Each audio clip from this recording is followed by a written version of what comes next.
You are listening to a 31 Pearls production audiobook. All rights are reserved. Morals and Precepts, Chapter 15, Women. There are two categories of womankind: wives or potential wives, and women of pleasure. The first of these are intended mates of men. They're companions and comforters, the mothers of their children and the goddesses of their hearths. The others become their companions in carnal pleasure. They dally with them, then cast them aside, and they pass on to the embrace of other uncaring men. Each woman decides which category she will join, and that is her chosen path. Never confuse the two kinds of women, lest you eat out your heart in sorrow and regret. It is decreed by the nature of things that womankind should fall into two groups, and each woman is to be dealt with according to the category in which she has placed herself. What kind of woman can be without a household? Only one who is cast out or has run away because of her misdeeds. Avoid the singing woman whose ways are frivolous. She is beautiful, but her beauty is like the honey in the honey pot. It attracts many flies, and they pollute it. Guard yourself against the wiles of a woman from a strange country, whose city and household are not known. Who are her people? What are her ways? From what has she flown? From her mother's solicitude and her father's supervision? As she leaves them to sorrow, so will she depart from you. Or does she flee her own reputation? When the feelings of a wanton woman are deadened, as the edge of an axe is deadened by constant use, she ceases to please. She becomes as the wassailing cup passed around many times. Then she flees from the place where she is known and lays her trap among strangers. And he who asks no questions takes her into his household and drains the polluted dregs that remain. Avoid the flattering woman who would beguile you with words. Shun her who repudiates woman's covenant with the creating God, who casts the treasures of womanhood lightly before men. Her hand guides along the path of sorrow. Her embrace leads to the soul's desolation. She shatters the dreams of man. She is a traitor to womankind, the betrayer of womanhood. By the unclean embrace of a wanton woman, a man may be brought down to destruction. The adulteress lies in wait to suck the happiness of a family. A failure in her own home, she seeks gratification in the ruination of another. Adulterate the household of no man by lying with a woman thereof. Men do not despise a thief if he steals because he is hungry, but all men despise the adulterer, who takes what is not his to vent his own lust. If you commit adultery, then prepare to flee, for men will arise against you. For if they revile not the adulterer, nor raise their arms against him, then it is a time of the nation's degradation, and all men must look to their own wives. If men fail to punish the adulterer, then they encourage the seduction of their own women. In the land of weaklings, the adulterer hunts freely, for who will oppose him?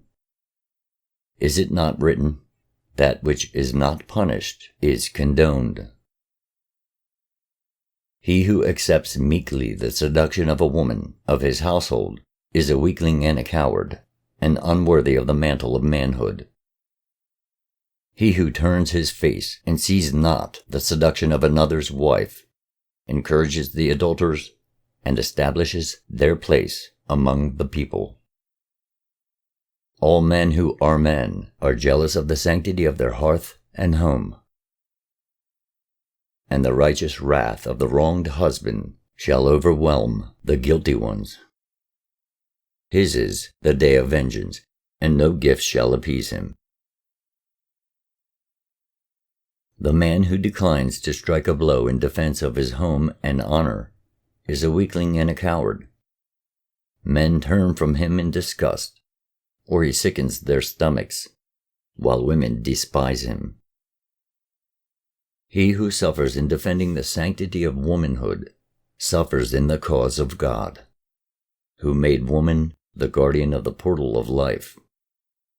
In the land of real men, she reigns as goddess of heart, hearth, and home. When a woman whose husband is absent displays her beauty and encourages your visit, when she arranges that there be no witnesses and prepares her net for you, then is the hour of your manhood's trial. Depart from her house, for it is a place of evil. He who defiles the home of another cannot be justly wrathful if his own is defiled. It is not the way of a real man to defile the house of another in his absence. Only weaklings sneak around furtively to gratify their body lust in another's domain. If you are unfortunate and unwise enough to love the wife of another man, then degrade not that love by expressing it in dark corners like a cur. Go to the husband like a man, and let events happen as they will. If you wish to be welcomed in the household to which you are in the habit of going, always treat the womenfolk with reserve. Thus you will not be regarded with disfavor and will be trusted by your host. If he has daughters, he will say in his heart, "Such a man can be trusted with my daughter's welfare, for he is circumspect and a man of honor." A man who is not prudent casts an appraising eye over the womenfolk, and his host is insulted, for no woman of his household is indecent. Be not bedazzled by beauty alone. A beautiful tree with gay flowers rarely bears an abundant harvest. As a fire is beautiful and useful when restrained within the fireplace, but a thing of destruction when loose, so is the beauty of a woman when not kept in restraint by virtue. The beauty of a chaste woman inspires a man to greatness and to high accomplishments, that he may possess it, but the beauty of a harlot leads him along the path of dissipation and improvidence. Men will strive and attain great things to satisfy their desire, but will cease their efforts if it be cast at their feet. The beauty of womanhood was ordained to inspire man, and of all things it is his greatest incentive to achievement. Therefore, a woman's secrets are not to be lightly attained. The evil of the harlot is that she counters the inspiration of womanhood. Her wickedness is her cheapness. The pleasures of a harlot are the body and exist only for the moment, to pass into nothingness like a dream. What have you given? For it is the loss of men. The vigor of manhood that bears along the path of great things may be also a weapon in the hands of evil, but the weapon remains sheathed until placed in the hands of a woman, sheathed until placed in the hands of a wanton woman. The harlot sets her trap. The toils of the net are soft and supple. The weakling is caught easily, and even better men are caught by deceit. The soul of a man is bruised, and the power of womanhood is weakened. The bait of a wanton woman may be seen from afar. It is attractive and alluring. The hook is well hidden. Her glance is bold. She seeks the attentions of men and spreads out her temptations. Her allurements are well displayed, for has she not had much experience? Her limbs are soft and shapely, her attire loose and inviting. Her eyes speak silently of furtive pleasures. Her bosom invites the caress of lust. Her smile softens the heart, and her tongue kindles the fire of desire. The smoothness of her tongue overcomes reserve, and her soft manner closes the eyes of wisdom. She is familiar with the ways and weaknesses of men, and well practiced in the gratification of their bodies.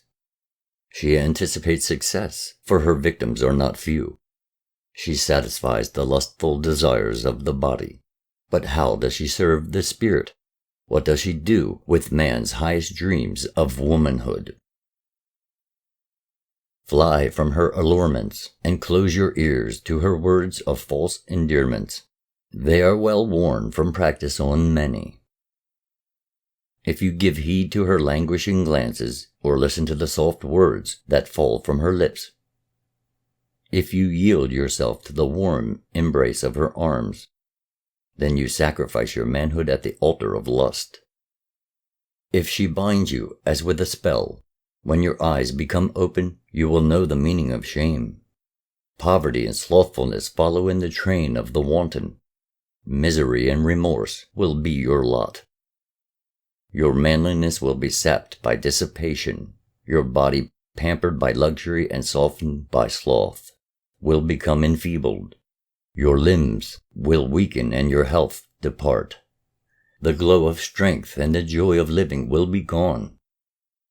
There will be no tender arms to hold you with compassion or eyes to regard you tenderly. None to listen to your griefs with understanding, for you have chosen the path of the fornicator. Gentle women will withdraw from your presence, and naught is to be wrung from the heart of a wanton, for only her body is soft. Therefore be wise in your dealings with women, and to be wise is to be prudent and strong. Reject that which is cast before you, for it will be shared with many men. Seek only that which is desirable in its near unattainability, for it will be yours alone.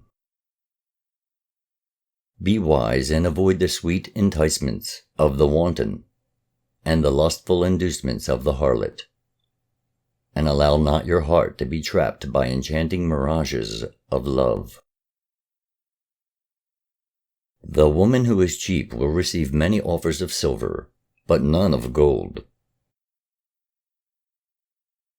Man has many chisels, wherewith to fashion the form of his immortal soul, and among them none is so sharp as the hard chisel of desire. Therefore beware, lest in the fullness of youth you fall prey to the allurements of the wanton woman, who will cause you to degrade your manhood and cut shameful strokes by the excesses she offers for your delight. She will entice you with a false sweetness, which disguises the bitter soul-corroding draught. Her charms are delusions, which will blind your eyes and benumb your feelings. Drink at the tainted well if you must, but never after shall you be free of its taint, and never after shall you enjoy the pure waters of love in their refreshing fullness. How drab the wanton beside the chaste woman, who stands bedecked in radiant virtue and dignified modesty, whose glory puts the brilliance of the starlit night skies in the shade. Her influence for good is among the greatest earthly powers. She molds the destinies of men in purity and wholesomeness, and in her hands the hammer strikes the chisel to fashion a form of glory. The chaste woman is soft and gentle, modest and kind. Her glance quickens the beat of all but the hardest heart, and her touch quietens the raging storms in the most troubled. Her eyes shine with womanly innocence, and she is garbed in simplicity and truth. Her exclusive kisses are sweet as the fresh-plucked, dew-cooled grape, and the breath from her lips as a warmly soft, perfumed breeze. Close the doors of your spirit against the destructive assaults of deforming passions, and open your heart to the tenderness of love. Its pure, gentle flame shall inspire the soul to sublime heights of glory, and softly mold it into a magnificent form of perfection.